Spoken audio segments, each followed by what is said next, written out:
Hello everyone, কেমন আছো তোমরা সবাই? আশা করি তোমরা সকলেই ভালো আছো আর আমরাও খুবই ভালো আছি। চলে এসেছি আজকে আরেকটি নতুন ব্লগ নিয়ে। আজকে হলো শনিবার আর আজকে ছিল আমাদের বাড়িতে পুজো, তো সেই জন্যই আমরা দুজন সকাল সকাল বেরিয়ে পড়েছি ফুল নিতে। আর এই ভাদ্র মাসে কার কার বাড়িতে শনিবার করে পুজো হয় সেটা আমাকে অবশ্যই জানাবে। আর আমি তো এই বছর এই মাসের প্রত্যেকটা শনিবারেই আমি পুজো করেছি। তো আজকে হলো আমরা একটু বাড়িতে বড় সড়ো করে একটু আয়োজন করে পুজো করছি। তো সেই জন্য অনেকই লোকজন আসবে, যেমন আমার বাড়ি থেকে আমার মা এসছে, আমার বৌদি এসছে, ভাস্তি বোন সবাই এসছে। তো সবাই বাড়িতে আছে, খুবই মজা হবে, খুবই এনজয় করব। তারপরে দেখো এখানে ফুল নিয়ে নিয়েছি, তারপরে বেলপাতাও নিয়ে নিলাম। এটা হচ্ছে আমাদের বাগান থেকে দেখো এখানে আমরা কলার ভাদালটাও নিয়ে নিলাম। তারপরে চলে গিয়েছিলাম বাড়িতে গিয়ে স্নান করে নিয়ে আমি একদম পুজোর সব কাজে কামে লেগে পড়েছি। চলো ভিডিওটা কন্টিনিউ দেখতে থাকো, আশা করি ভিডিওটা তোমাদের ভালো লাগবে।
যত পূজা করো কোন সে কারণ ব্রাহ্মণী কইলেন তারে সকল উচিত সত্যিই ফিরে দিলে তার সিদ্ধ হয় সাধু তনয় বলে মন এই কাম প্রতি সহবিতা মোর আসুক প্রণাম করিয়া কন্যা সত্যনারায়ণ মানত করিয়া গেল আপনার মন এতে ঘুরিয়া গেল আপনার ঘরে হইল কি সাধু উদ্ধারে শ্বশুর জামাতা যেটায় বন্দি কারাগারে সত্যবীর সম্বন্ধে সেই নীতি দিলে রাজা রাজা সবাই ছিল সত্যবীর সেই রীতি আসে বিষ্ণু নমঃ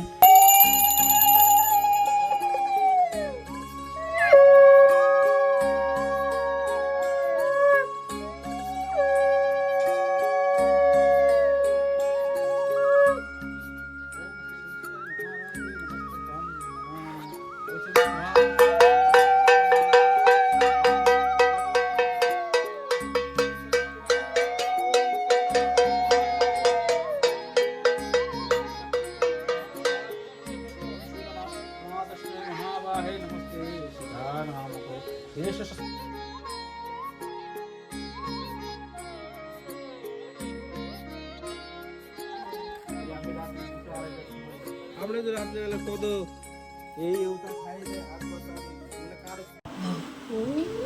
পরে কিন্তু আফসোস পরে কিন্তু আফসোস লাগবে হ্যাঁ পরে আফসোস লাগবে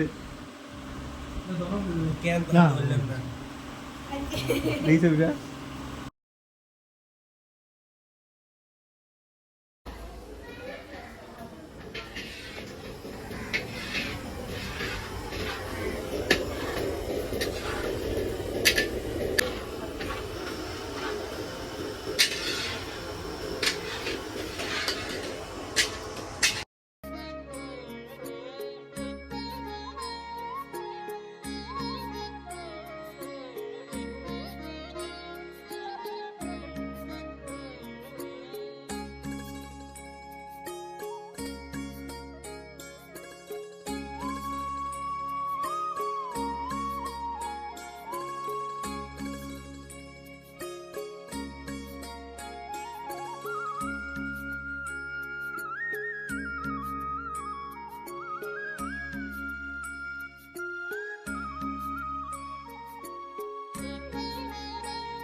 আশা করি তোমাদের ভিডিওটা ভালো লেগেছে। ভিডিওটা ভালো লাগলে অবশ্যই লাইক কমেন্ট আর চ্যানেলটাকে সাবস্ক্রাইব করে দিবেন।